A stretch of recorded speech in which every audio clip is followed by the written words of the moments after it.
It's just taking you a minute to think about it. There we go. Okay, so we're recording.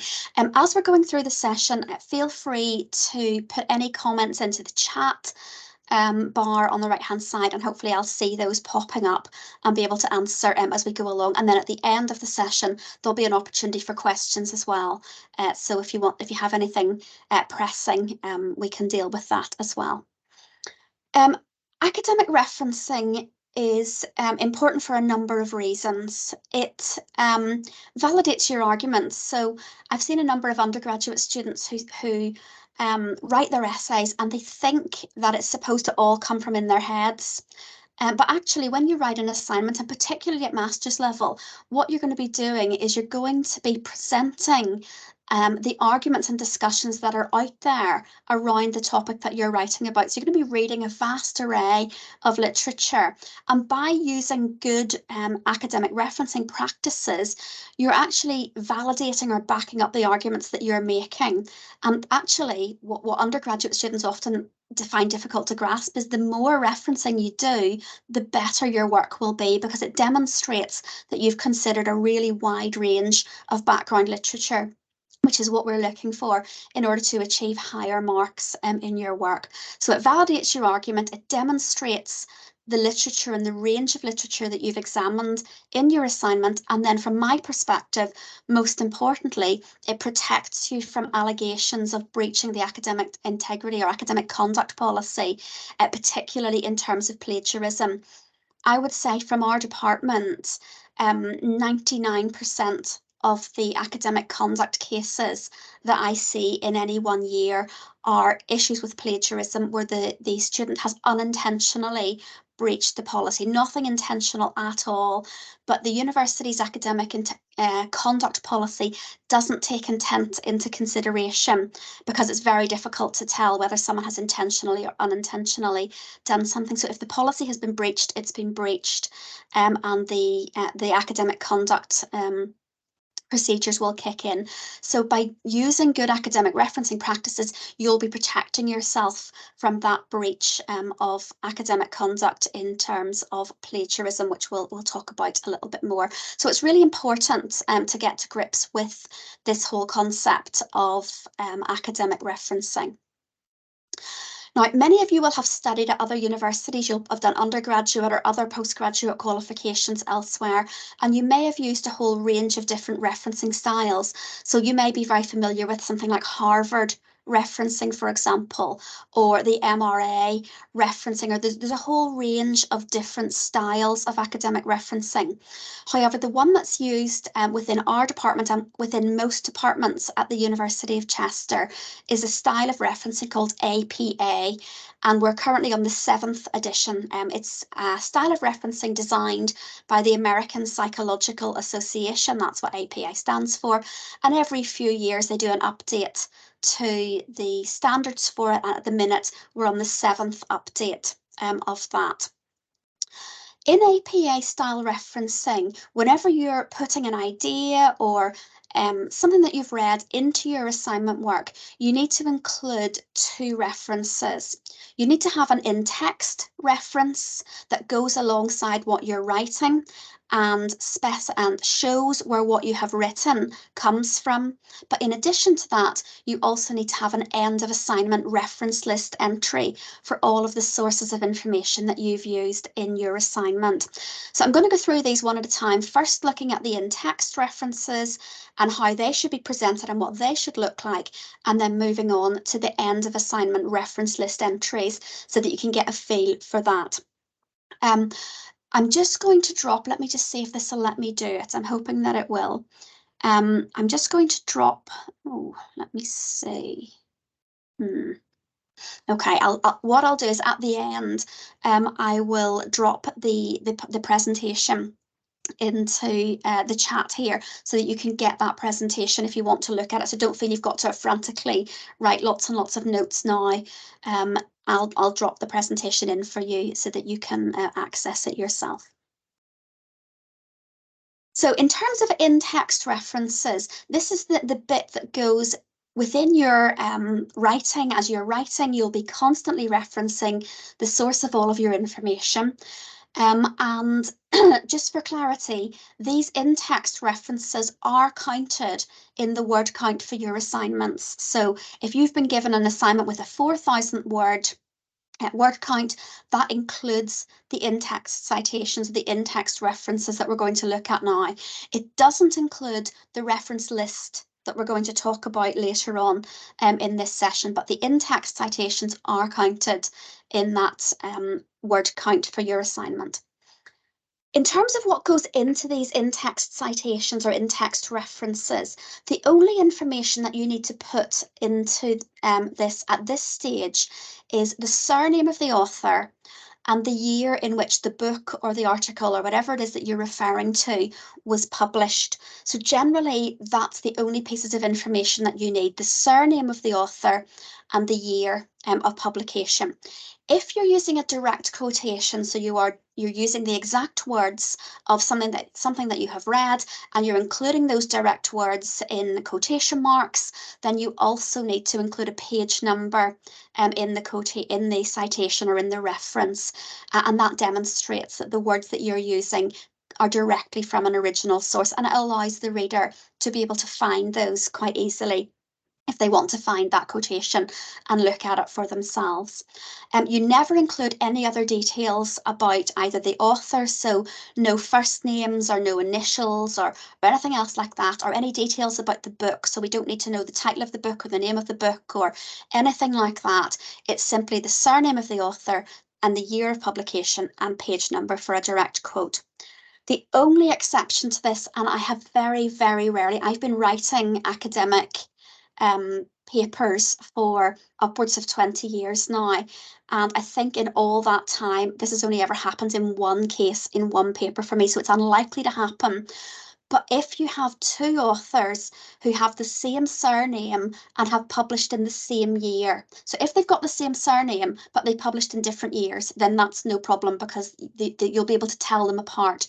But if, for example, you have two authors called Jones, common name, for example, and both of them have published a book in 2020 that you're referring to, if you just put Jones 2020 in your reference, it would be impossible for someone who was reading that to work out which of the references in your reference list that referred to. So only in that case, and that case alone, would you also include the initial of the author. So you would say, S. Jones and K. Jones to separate Sally and Kate Jones, and so on. If for some reason they both share the same initial, so you might have Sally Jones and Sarah Jones, then you can use the whole of the first name, Sally Jones and Sarah Jones, rather than just the initial. But I can tell you that it happens so rarely that it will be unlikely that it will happen for you within your work. So whenever you're including these in-text references, there's two different ways of doing it. And how you choose to do this really depends on your personal preference, and you can mix and match. So personally, from my personal viewpoint, when I'm writing, I use a selection of both what we call active references and passive references. I just like to mix it up. There's no hard and fast rule about which you should use. It really is a matter of personal preference. But when you're putting any information into your assignment, whether you've paraphrased it or you have quoted it, or you're just using general vague ideas that you've gathered from what you're reading, you must acknowledge the source of those ideas. If you don't acknowledge the source, then that is classed as plagiarism. So if you choose to use an active referencing technique, an active referencing technique includes the name of the author in the sentence that you are writing. So there's an example on the screen there. It has been suggested by, and then you're going to put your reference. And the only information you need, as we said earlier, was the surname of the author, in this case Walker, and the date of publication of the book or the article that you're using. And if you're using that active reference, the name of the author is part of your sentence. The sentence wouldn't make sense without the name of the author, because you've said it has been suggested by, and you're going to name that person then. You put the name of the author outside of the brackets because their name is part of your sentence, and you include the date or the year of publication of the book or article inside brackets, and then you simply continue with your sentence. So it has been suggested by Walker, 2014, that developing effective partnerships with parents of children in educational settings is vitally important. Or the other way of doing it is what we call a passive reference. And in a passive reference, you're not using the name of the author in your sentence. You're simply making a statement or discussing a fact that you have read, and then you're putting a reference at the end of the fact or the end of the sentence or the end of the statement to indicate where that came from. And you can see the difference there in the two. The reason in the second one that the name and the date are both within the brackets is because the name is not necessary in the sentence. If the name is necessary for the sentence to make sense, then it should always be outside the brackets, because you should be able to read the sentence and not read what's in brackets, and the sentence will still make grammatical sense to you. Whenever you're using the passive referencing technique, at the end of the sentence, you open your brackets, you put the surname of the author, followed by a comma, followed by a space, and then followed by the year with your closing brackets. And if you notice there, the position of the full stop at the end of that sentence, the full stop at the end of the sentence actually goes after the reference, not before. So although technically that sentence ends with the word important, because the reference is included as part of that sentence there, the full stop goes after and not before the reference. So just a little feature of that referencing. If you're using a direct quotation, as I mentioned earlier, you also need to include the page number for that. Now, the APA referencing splits quotations into what they call small and large quotations. They class a small quotation or a short quotation as something less than 40 words and a large quotation as something more than 40 words. Now, I can tell you now that none of your marking tutors are going to be sitting there counting the words in your quotation and saying, oh, she's done a short reference quotation and she's got 41 words in that, or she's done a long reference quotation and she's only got 37. No one is going to be counting that. What I always tell students is if it's a chunky quotation, if it's something substantial, treat it like a long quotation. Whereas if it's just a few words, a sentence, or a short statement, treat it like a short quotation, and no one is going to be counting your words. So for these short quotes, what you do is you integrate the quote into your sentence. So you simply put your reference, for example, Walker, and then in this case it's 2014 with a comma, and then the page number of that direct quotation. In this case, it's page 12. It's just this lowercase p dot 12, not PG or not page or anything else. It's simply p dot 12.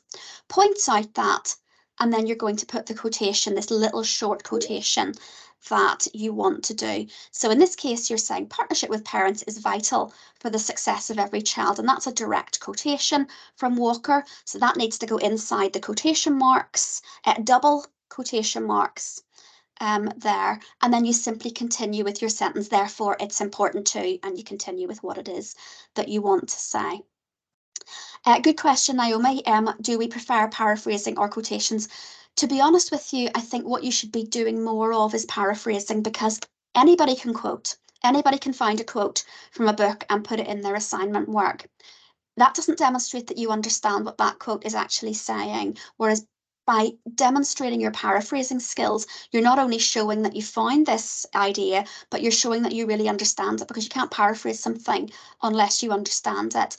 So, generally I would say to students in a 4,000 word assignment, which is the length of most of your master's pieces of work, between 4,000 and 5,000. But again, please can I emphasise that although the university regulations for master's level assignments are between 4,000 and 5,000 words in length, that does not mean that you have to do 5,000 words. I can't tell you how many assignments I've marked where after the 4,000 words, I've been thinking in my head, yeah, this is really good. It might be a sort of distinction, it might be top of the merit class.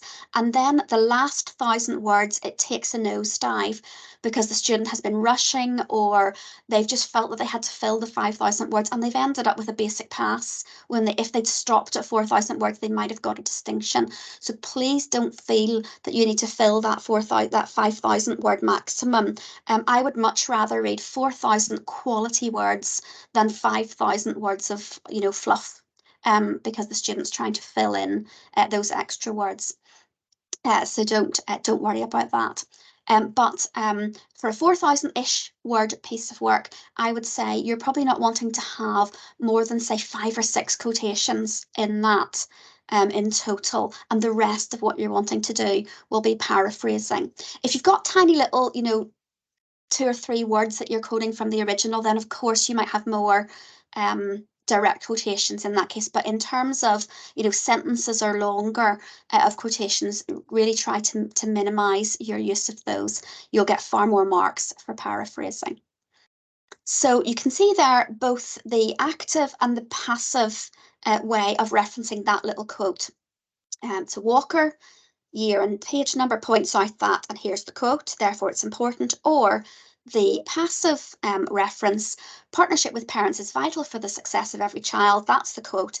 And then I'm going to put the reference at the end of that. And the whole reference then goes in brackets with commas and spaces between the name, the year, and the page number. And then you can just continue with what you're going to say. Therefore, it's important to whatever it is that you want to say again. Okay, so paraphrasing, Jenny. Paraphrasing is when you're taking the ideas of the things that you have read in the books and articles you've been reading and putting it into your own words.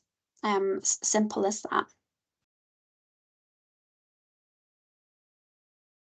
Now, you may want to use some of these chunky references, and again, you would definitely want to minimize the number of these that you would use in a piece of work.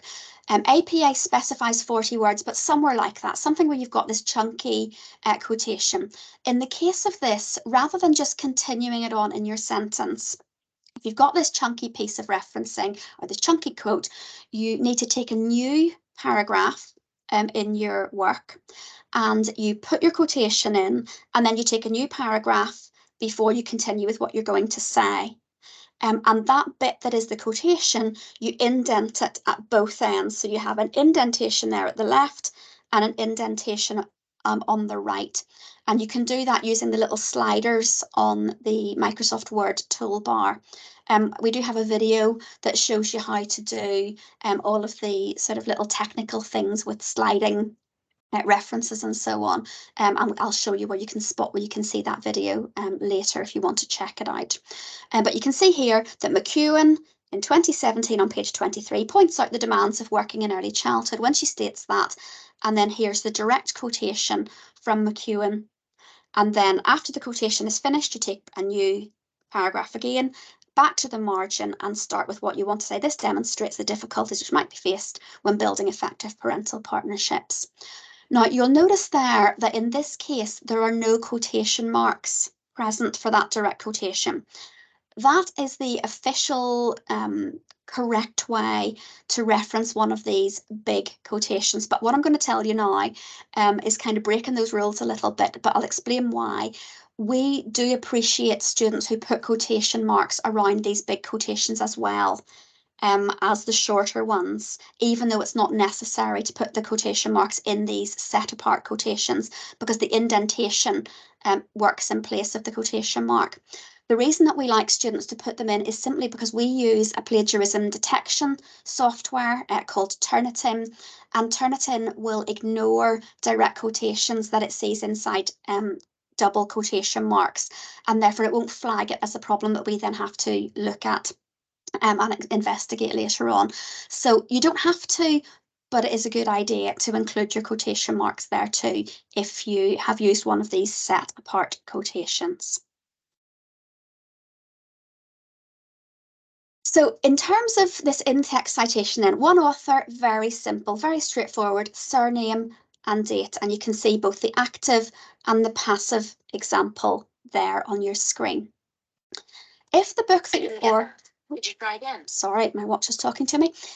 If you are reading a book or an article by 2 authors, then you need to include both of their surnames. So you can see in the active referencing, it's Smith and Andrews, and it's the word and that you need to use there between them, because that word and is forming part of your sentence, and you would never use a symbol in a sentence. So if you're using an active reference where the names are part of what you're saying, it's the word and that goes between the two authors. Whereas if you're using the passive referencing, where the reference is going at the end of what you're going to say, and it's all inside the brackets, then you use the ampersand or the and symbol there between the names of the two authors. Again, nobody is going to be, out for your blood if you've got the word and in that brackets reference as well. So don't worry about that. We're not that pernickety for students' first few assignments. But just to get it absolutely accurate, the active reference should have the word and because it's part of the sentence, but the passive reference should have the and symbol because it's inside the brackets at the end. If there are 3 or more authors, so it doesn't matter how many, 3, 4, 5, anything at all, you only use the name of the first author, so the surname of the first author, and then after their surname, you use the little Latin phrase et al, et space al dot, the dot shows that it's an abbreviation. That's a Latin abbreviation that basically just means and all the rest of them. So what that's saying there is that Watson and a whole lot of other people in 2013 suggested that it's not always easy to engage parents in the work of the early years setting. And again, at the end of the sentence, you use exactly the same thing, but this time it's all inside the brackets, Watson et al. Now, this is a very weird one because there's very few places in the English language where you would have 2 punctuation marks, a full stop and a comma, directly beside each other. But academic referencing is one of those strange cases. So in this case, we've got Watson et al., we've got the dot or the full stop to indicate that et al. Is an abbreviation, and then we've got our usual comma that always has to separate the author from the year in a passive reference at the end of a sentence there. And we've always got the space then after the comma before the year. So just note that very unusual use of 2 punctuation marks side by side. Now, sometimes if you're reading a book, you might find that the book is an edited book. So on the front cover, it will tell you the name of the book. So for example, one that I've got here, Contemporary Debates in Childhood Education and Development, and it'll say at the bottom, edited by Sebastian Sugate and Elaine Rees. So it's got the edited by on the front cover. If that's the case and it's an edited book, what you'll find as you start to look through the book is that each chapter in that book will be written by a different author. And if you're referencing something from a book like that, it's always the name of the It's always the name of the author of the chapter that you use, not the editors of the book. So if it says in the front of the book that it's edited by, and you're using chapter 5, and chapter 5 was written by Hilary Brown, then you'll always refer to Brown as the author of that in your citation or in your reference, not the names of the editors on the front of the book. So always use the chapter author in that case. And the year will be the year of publication of the book. So again, if you look at the front of the book, you'll find the copyright page and the year of publication of the book will be there, but it's the individual author of the chapter that you use. Now, something that we would encourage students to do at master's level that's probably not so much done at undergraduate level, but you might be moving towards this in your writing, is this idea of synthesis. And synthesis basically means finding a lot of different information about the same thing and drawing all those threads together to come up with a sort of overarching summary or synthesis of this range of different things that you've been reading. And in order to reference that, what you do, you need to use the passive method of referencing if you're going to do a synthesis of a range of different sources. So you can see the example on the screen there. In Australia, academics have critically examined policy reforms in the early childhood sector being driven by an economic and social investment agenda, with emerging tensions around the differing demands on practitioners and the impact of this on early years services and children's learning. Now that has been synthesized, that idea, from the reading of 3 different books, or the 3 different articles, one by Ebeck, one by Dockett, and one by Irvine and Farrell.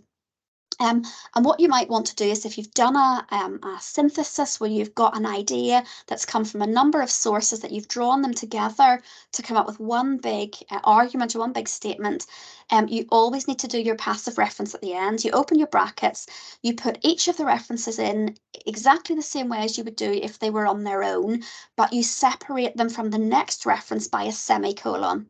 So you can see here that the first source that this is referring to is Ebeck, 2003, that's the first paper. Then there's a semicolon, and then we have the next reference, which is Dockett, 2010, and then a semicolon, Irvine and Farrell, 2013, and close your brackets there. So that's a good practice to use at master's level. We would say don't go for more than 3 in one synthesis. I've seen students who have, been doing a wide range of reading, and they really want to show us that wide range of reading, and they've put down a statement, and they find those same ideas in, say, 12 different books, and they've decided to include all 12 of them, and they've got like 2 lines of text and 4 lines of references. You want to try to avoid that. So a maximum of 3 if you're drawing things together into a synthesis there in the one paragraph or in the one statement.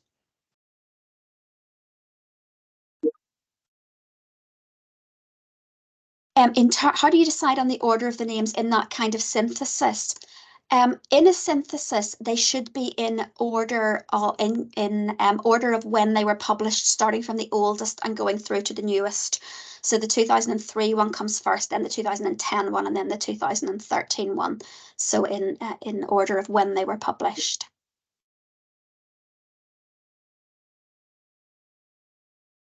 Okay, so sorry, on the edited book, if the book is credited to, say, one author who writes a series chapter but uses others for some chapters, would this be an edited book, i.e. leadership?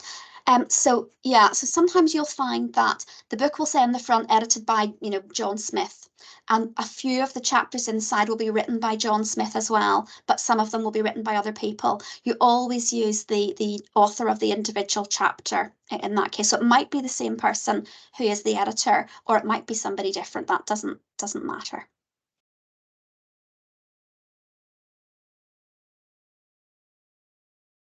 Now, one of the things that I think causes most issues in terms of academic conduct for students that I've dealt with at master's level is the use of secondary citations. A secondary citation is when you've been reading something and that thing that you've been reading already has references in it. So if I flick on to the next slide here, you'll see that this is just a little screenshot that I snipped out of an ebook that I was looking at when I was preparing this. And you can see that in this little snippet from the ebook, there are references there already existing within that thing that you've been reading. Now, a lot of students will paraphrase that little bit, those first 3 lines there, and then they will include those 3 references as part of their work. You can't do that because you haven't read Dickinson and Rim Kaufman and Ponitz. You've read the author of this book who has already cited that. So it's a bad idea to copy references from what you're reading and put it into what you're writing because you haven't read those sources and they come from your original. Now, it is possible to use them on an individual basis if you really need to.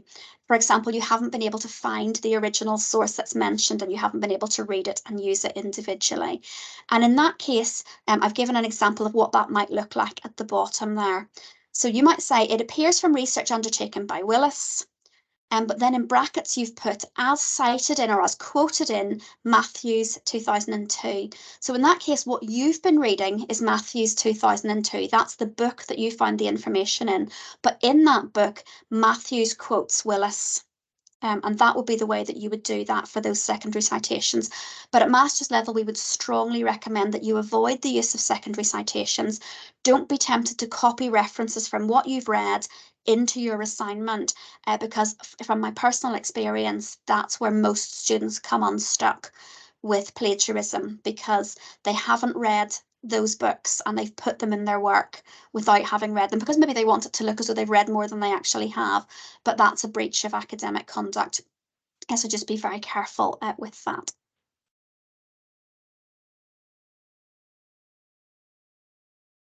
So just a very quick note on paraphrasing. So paraphrasing is a really good strategy to maintain your academic integrity, because if you're paraphrasing something, you're expressing that information in your own words, and you're demonstrating your knowledge of it, as well as including your reference as to where those ideas came from. Some students that I've had academic conduct meetings with have said, yeah, but that's not a quote, so I don't need a reference, do I? The answer to that is you always need a reference, whether it's a quote or a paraphrase. But paraphrasing demonstrates your knowledge much better than quoting does. However, one of the things that people often come unstuck with is how to do that paraphrasing. Paraphrasing is not simply replacing words with synonyms. So I've seen a case actually very recently with a student, an undergraduate student, where they had copied and pasted a whole big chunk of text from something that they've been reading. And then they went through with that Microsoft Word thesaurus tool and they highlighted words and they changed, the odd word throughout for a synonym or something that was similar in meaning to it. That's not paraphrasing.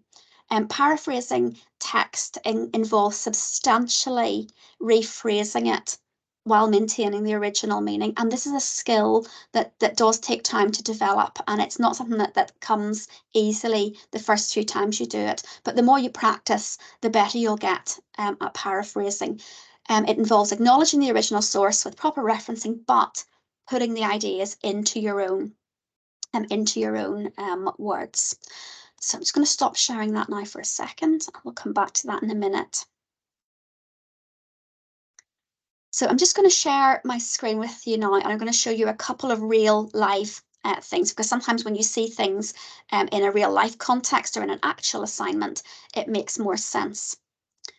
So this is just an example of poor paraphrasing and what we see from time to time with students that is actually classed as plagiarism because of the poor quality of the paraphrasing.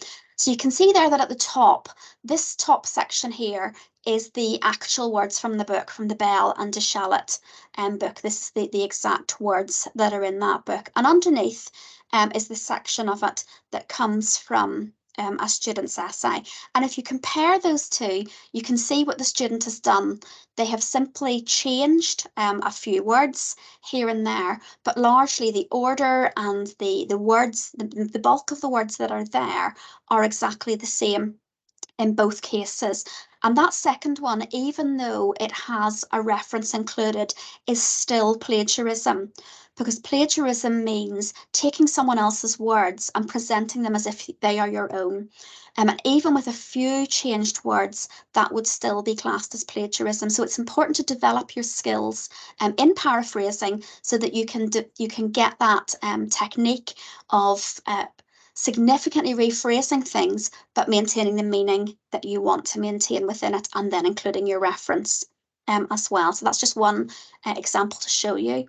The next example I want to show you is what a good piece of referenced work looks like. So what you should be able to see on your screen now. Let me see if I make it a little bit bigger. That might help. That might be easier for people to see. So this is again a sample section from a piece of work, and what you can see here, I've highlighted every time that the student has done some referencing in that work, and you can see how extensive it is in terms of supporting every point that's been made. So you can see that the student begins with a reference to Ertmer in 2012. They have another little bit of a statement, and then they go on to look at work from Brown and Warren.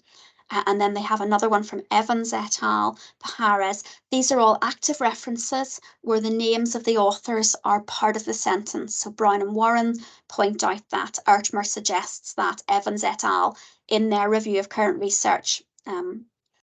Indeed, Pajares suggests so and so. So those are all active references. They've also used some synthesis here. So the study of beliefs and attitudes is complex. Well, we know that it's complex, but these two pieces of research talk about the complex nature of studying teachers' beliefs about the curriculum or whatever. So they've got the two references there in passive format, separated by a semicolon there. And you can see how they've included a larger, more chunky quotation where they've said, as Pajares in 1992 on page 309 suggests, beliefs, and then they've got a quotation. They've put the quotation on a new line. They've indented it at both the left and the right-hand margins, and they have used the double quotation marks. It's not necessary to, but we do appreciate it if you put those in. You can see there the three dots at the start of the sentence, and sometimes students ask me, why are there three dots there? That just means that this quotation is coming in mid-sentence. So the word travel is not the first word of the sentence in the original. There's something that comes before that. And this student is just picking up the quote from that word travel. So that's what the three dots are there for.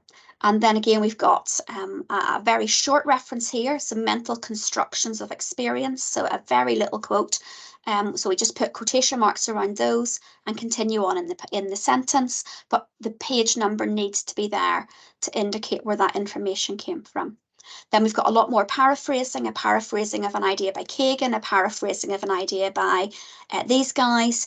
And then at the very end, we've got another synthesis where there's a sort of point made that has been drawn together from three different sources, actually four different sources this time. And they've been put there, but the student hasn't put them in the right order. They've done things a little bit the wrong way around there.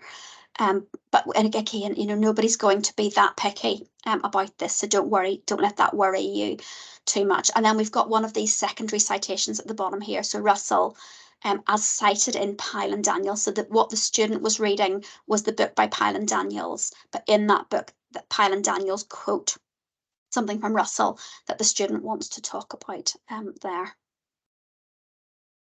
So that's the first little bit. Does anybody have any questions now on those in-text citations before we move on to the reference list? So let's see. Yes, so Claire asks, is it okay to use passive and active interchangeably? Absolutely. That would be the norm. I would use a mixture of them in my own writing. 5 to 6 quotations in a 4,000 word assignment. How many in paraphrasing? So in paraphrasing, you're putting things into your own words. So there won't be any definitive number of quotes that you need per certain number of words, but every point that you make needs to be referenced to where that point came from. So you might have a paragraph where there's simply one idea being presented in that paragraph, so you've just got one reference for that. But if you've got a paragraph that's presenting a number of ideas in the paragraph, then each of those needs to be referenced back. So you may have several references within that paragraph. So there's no hard and fast rule, but as long as you're sure that every point that you're making is referenced to where the ideas for that point came from, then you'll be absolutely fine with that. Any other questions in terms of these in-text references before we move on?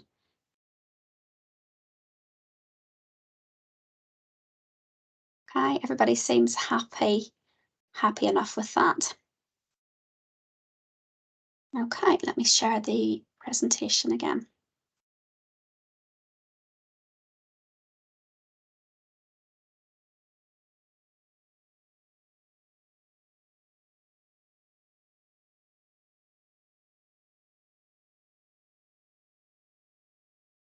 So the second element of APA referencing is the end of assignment reference list that must be included at the end. So how many sources are you expected to read for a 1,500 word essay?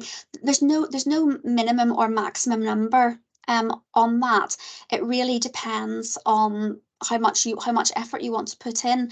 If you look at the master's level or the postgraduate level assessment criteria, it talks about the student needing to demonstrate breadth and depth in their knowledge and understanding. And that breadth comes from the number of sources that you've been reading, but the depth comes from your exploration of each of those sources. So I've seen students that have got great breadth, so they might have, 40 references in their assignment and they think they're doing great because they've got that breadth. But there's no depth there because they've simply superficially skimmed the surface of each of those sources.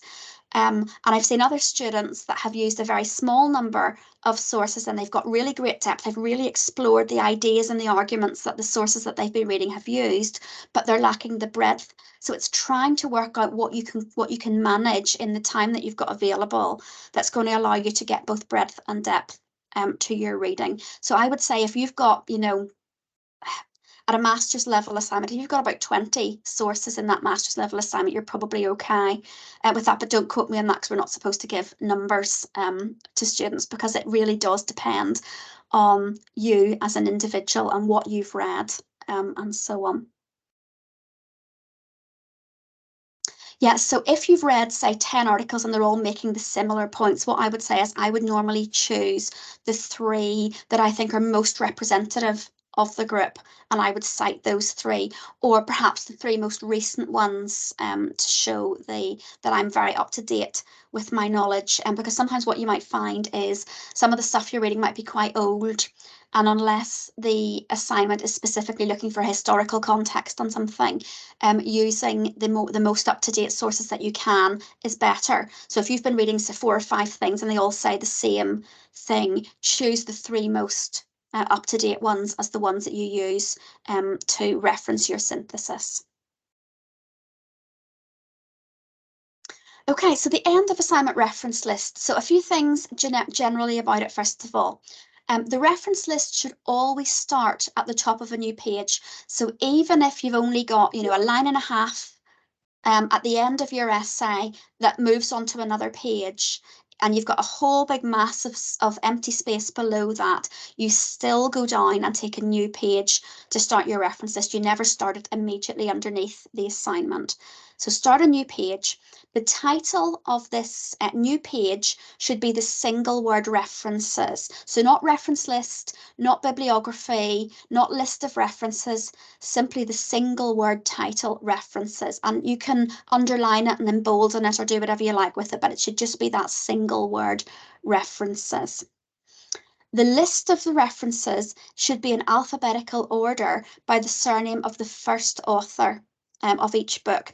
I had a poor undergrad. I realised this year that I didn't explain this very well to my undergraduate students, and I had a poor undergraduate student who thought she had to rearrange the names of the authors in each book into alphabetical order. So if there was 4 authors that wrote a book together, she thought she had to change the order from the front cover of the book and put them in alphabetical order.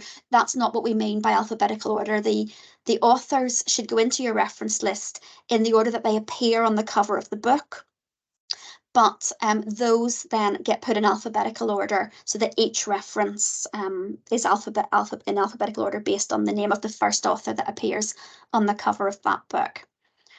And your reference list should have a hanging indent. Now, again, don't panic if you don't know what a hanging indent is. I'm going to show you what that is later on, and we do have a video that you can look back on, because when you're doing your first assignment, you can bet that you've forgotten what a hanging indent is and you've forgotten how I showed you how to create it.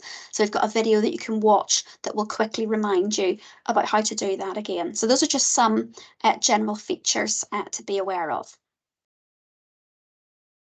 The next slides, I'm not going to go through them all in huge amounts of details, but the next slides simply show you what needs to go into this reference list entry. And unlike the in-text citation, where you're simply putting a minimal amount of information, surname and date, in the reference list entry at the end of your work, you need to put the full details of the source that you've referred to in the work so that anyone who wants to can go and find that. So if I'm reading your assignment and you've referred to Walker 2008 and I want to read that book for myself, I should be able to go to your reference list, find your entry for Walker and use the information there to be able to locate that book for myself. So you can see there the order that things need to go in. The surname of the author first, followed by a comma and a space, followed by the first initial of the author, followed by a dot, followed by a space. Then the year of publication in brackets, so in this case 2008, close the brackets, followed by a full stop. Then the title of the book, and the title of the book goes in italics. So this book is called Working Together for Children, A Critical Introduction to Multi-Agency Working, and that's italicized. Don't worry about the colours, you don't colour code anything. I've just simply done it to make the bits of this stand out.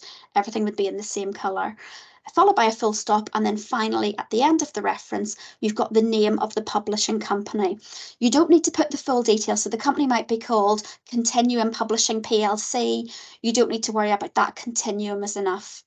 The most usual sources that you'll be using will probably be published by Sage or Routledge or Taylor and Francis. Those are the big education publishers, and you just need the single name: Sage, Routledge, Taylor and Francis. Continuum, Bloomsbury is another one. Hawthorne Press is another one. So that's enough. You don't need to put the whole rigmarole of the publishing company.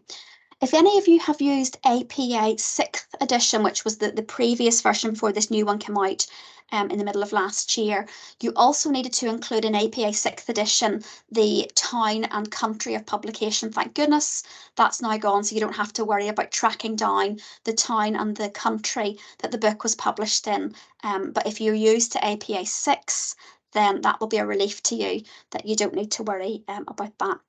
And I've just put in a little note at the bottom there: pay very close attention to the punctuation in the reference, because incorrect punctuation is an incorrect reference. Now, again, I'm going to show you at the end. Let me just write a little note to remind myself I want to show you this at the end. There are cheating ways of doing this, particularly if you're using a journal article or an ebook, where you can get the reference formatted for you from the book, the ebook itself, or from the journal article. And if I forget to show you this, because I tend to get carried away, somebody please remind me at the end, and I'll show you where you can find that information, so you can literally just copy it and paste it into your reference list. There's another slide that shows you what to do if you've got 2 authors, or if you've got 3 to 20 authors, or if you've got more than 20 authors. That's all demonstrated there. I'm not going to go through that. You can read that for yourself. If you're using an edited book, you will have referenced the author of the chapter that you have been using. And in an edited book, you start with the author of the chapter. So in this case, the chapter was written by Jackson, A. in 2010. The chapter is called Defining and Measuring Quality in Early Years Settings. And that title of the chapter goes next, followed by a full stop. Then you put the word in, and then you put the names of the editor or the editors of that book.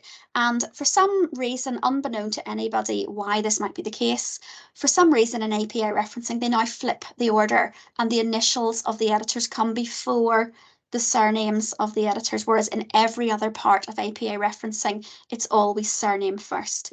So the name of the word in, and then the name of the editor. So in this case, it's M.F.Reid and N.Canning.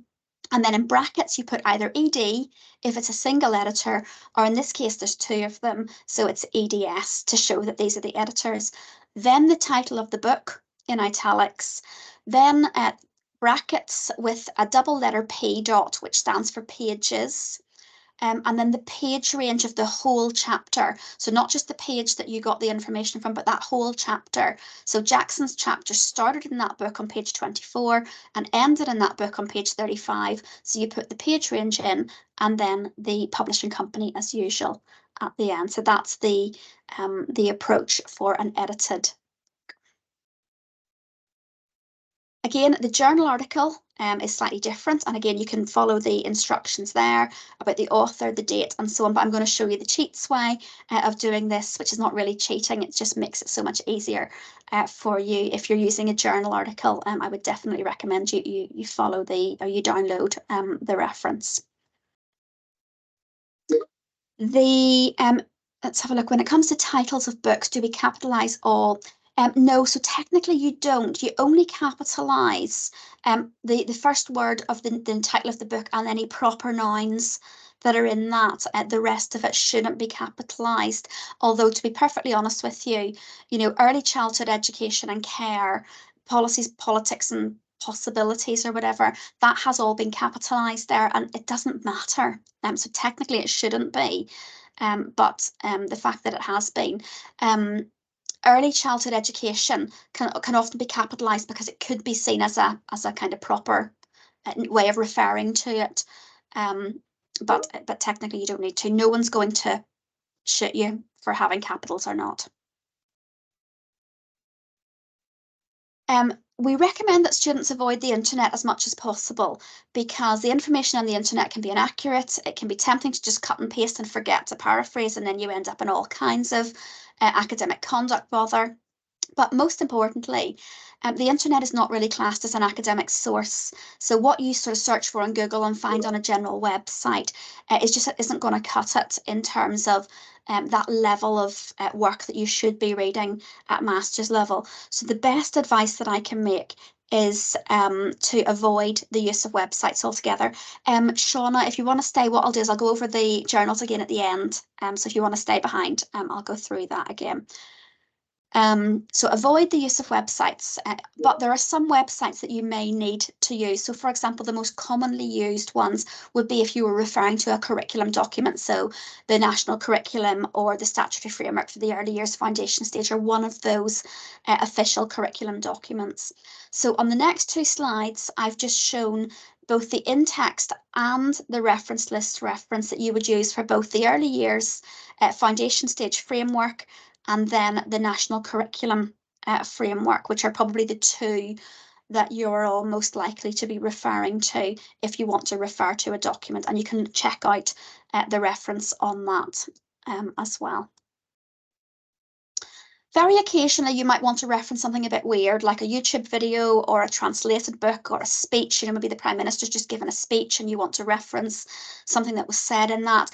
If you want to reference anything that's a little bit obscure, this website is a really good place to start. So it's www.citethemrightonline.com. And the university has a subscription to this website. So once you go to it, it will ask you to log in. And you need to log in by finding your university in the list and then using your university username and password. But once you're logged into that site, then it'll ask you what style of referencing does your university use. You choose APA 7, and then it'll ask you, well, what are you trying to reference? And you can search through the lists for whatever it is, the weird thing that you're trying to reference, and it will demonstrate how to do all sorts of unusual types of referencing. So just be aware that that's there for you in the background should you need it. So again, I'm just going to unshare this screen now and just let you see back to that one we looked at earlier. So let me see, share the screen.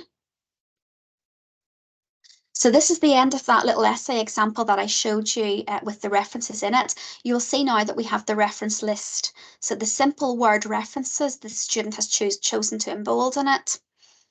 And then you can see that the references are now in alphabetical order, E, K, A, K, I, P, R, S, and so on. And we have this thing called a hanging indent at the side here. So a hanging indent means that the first line of each reference is positioned at the margin, but the second and subsequent lines of that reference are indented. And the reason for that is to make it easy to see where each new reference begins at the margin. It's actually really simple to do. And I'll just give you a little demonstration of how to do that. So highlight the reference list. So what I would normally say is if you complete your reference list just in ordinary, the ordinary way that you would do it to begin with. And I'm just going to put this back into a normal way. So normally you've just prepared your reference list and that's what it looks like there. Once you've prepared your reference list, highlight the whole thing. So the whole of the reference list. And then on your Microsoft Word toolbar, which is here, if you don't see a toolbar, if you don't have this sort of ruler on the top here with the numbers along it, you may need to click the view button and make sure that the ruler checkbox is checked because that turns the ruler on. Sometimes it's on by default and sometimes it's not on. But once the ruler is turned on, then you have these three little tiny tools here. If you hover your mouse over the top one, it will say first line indent. If you hover your mouse over the bottom one, it will say left indent. And if you hover your mouse over the center one, it'll say, let's see if we can get it in the right place, hanging indent. And it's that center one that you need. And all you need to do is once you've highlighted your reference list, literally click that middle one, drag it over about a centimetre. There's no hard and fast rule about size. I go for 1.5 centimetres. That's my preference. But as long as it's over a bit, let go. And you can see that that's done that hanging indent for us, where the first line is at the margin and second and subsequent lines are indented there. And that's what a reference list looks like. So in terms of showing you how you can get the reference for ebooks and journals in an easy way to save you having to worry about have you got all the dots and commas and so on in the right place. If you're using an ebook, so let me just go to the university search, library search, and I'm going to go into the catalogue itself to find a specific ebook. So I'm going to go to the library catalogue. Let's just say I'm looking for Kathy Nutt Brown's book, Nutt Brown. So I'm going to search her name. I'm going to choose electronic books from that drop down, and it will show me all the ebooks we have by Kathy Nutt Brown. So here we have a book, Early Childhood Educational Research, International Perspectives. If that's the book that I've been using, I click on and I click on to access the book. Oh, well, here we go. It's going to ask me to sign in. I don't know why, because I've already been in today, but sometimes there's no rhyme or reason for why it keeps asking you to log in.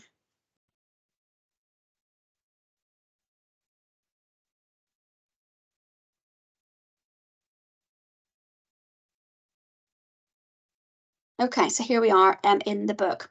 That's why it made me log in, because this is in the Sage Books and I was in ProQuest Books earlier on today. When you're looking at the book, there should somewhere be an option for cite. So in this particular one, it's down here, and you can see the cite. And if you click on that cite option, it will ask you to decide which type of referencing you're using. So you choose APA from the list, and it will simply turn that book into an APA reference for you. And all you need to do is just copy and paste that down as far as the publisher. You don't need to worry about all the extra stuff at the end of the book reference. So that's got the Nutt Brown with the commas and the dots and the years and everything in the italics it needs to be, and the publisher. And you can simply copy that and paste that into your reference list. So books are really, really simple. So that's how you do it from the Sage Books. Probably the most common book catalogue that you'll be using is ProQuest. Let me have a look at this one. I think this is probably a ProQuest one. Yeah, here we go. So the most common ebook portal we have is this ProQuest by eBook Central.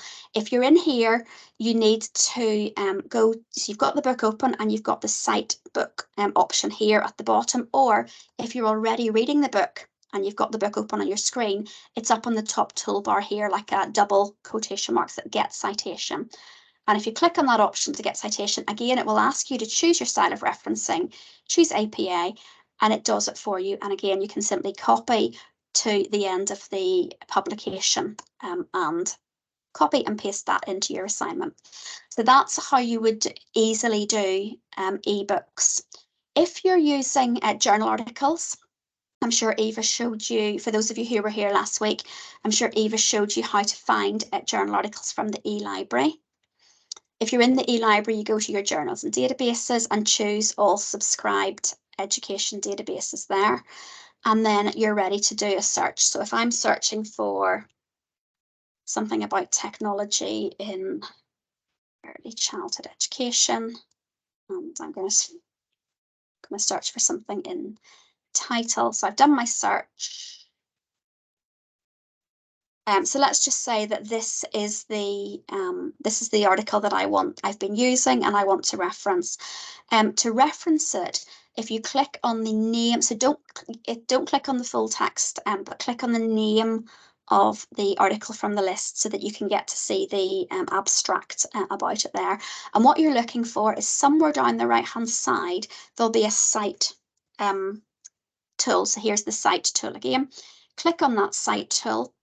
and it lists them in the journal, so it lists them. So you have to scroll down through them all until you find APA 7, and that is the reference, and you can copy the whole thing. In terms of a reference, it's your choice whether you include the DOI or the URL of where that is. It's called the DOI for journal articles. Technically, you should include it if you have found the article online, but at the end of the day, how is your tutor going to know if you read the article as a hard copy in a hard copy journal or if you read it online in an online journal? So technically, if you've read it in a hard copy journal, you would finish your reference just after the page numbers there.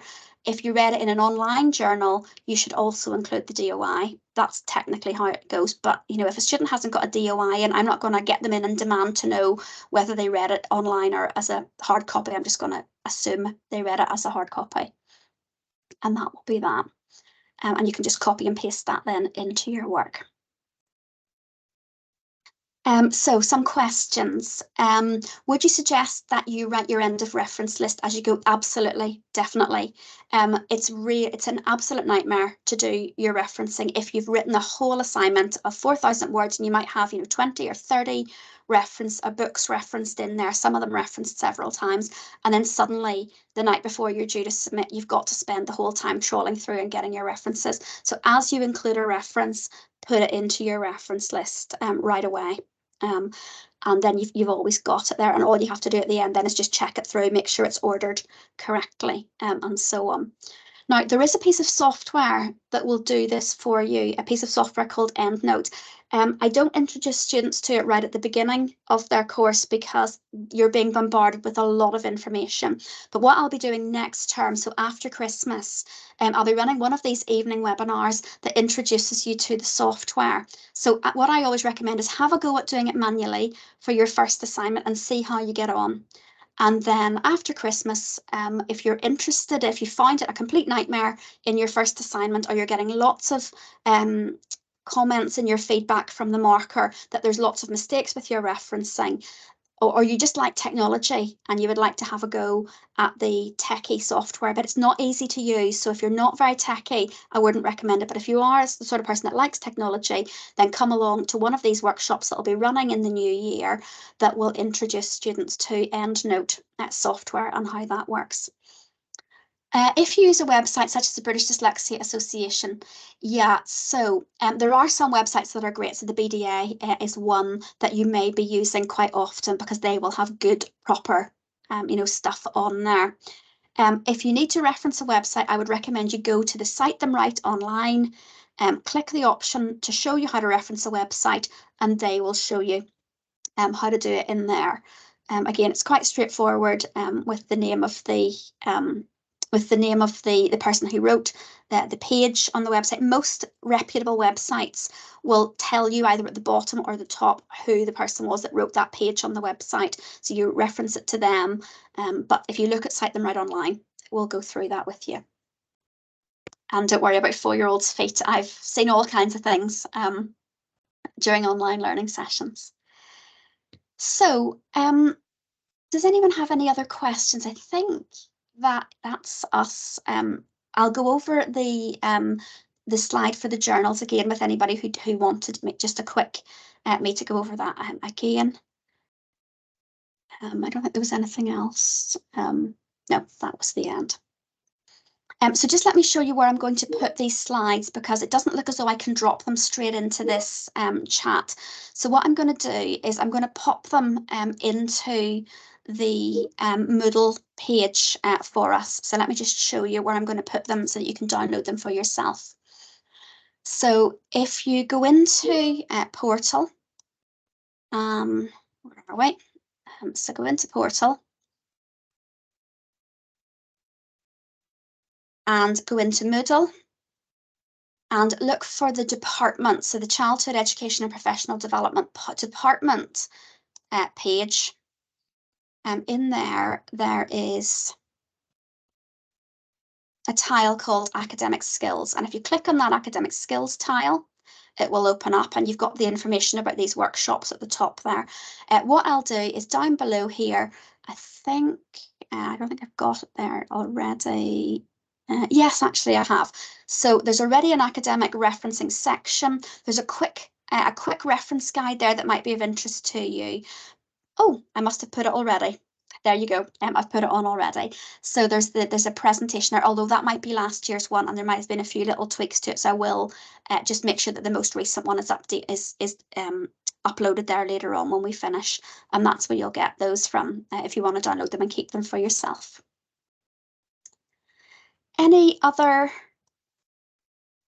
questions from anyone?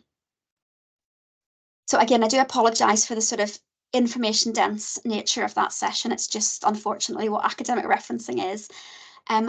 Nobody is going to, be really, really picky with you for your first assignment. As long as you're making a reasonably good stab at it, that's all that matters for the first assignment. So don't get too distressed about dots and commas. As long as you are referencing everything, the first assignment is a learning experience for you.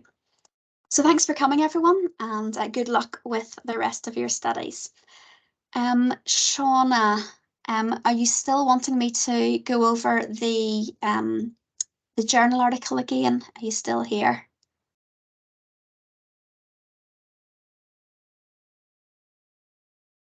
You think you're okay? Yeah. If you use the online journals and use that cite tool to just copy the reference, that's the best and easiest way to make sure that it's accurate.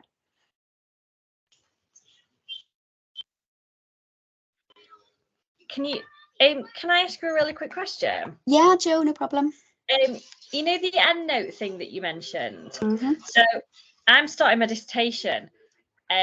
Would it be worth me having a look into that before January, because I'm going to be starting it quite soon? So what I would recommend you do, Jo, is that the ladies in the library will run one-to-one sessions on using EndNote with students. So if you contact Anne Williams or Eva Seddon, so let me give you, so it's a dot, and let me actually, before I give you that, let me just double check that definitely is her email address.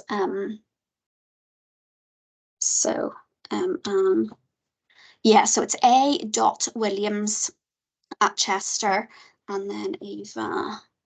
Yeah, so I'll just drop them into the chat so that you can see the spelling. So it's a.williams at Chester.ac.uk.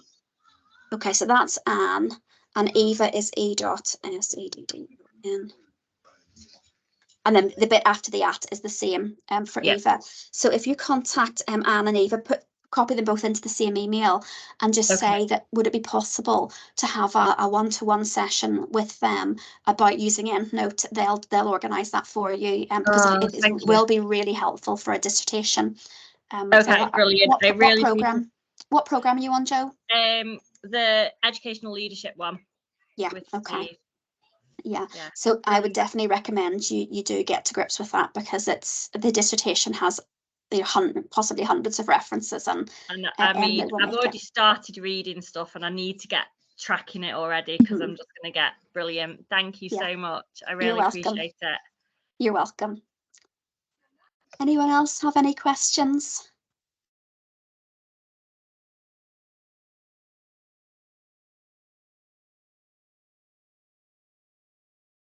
Nope.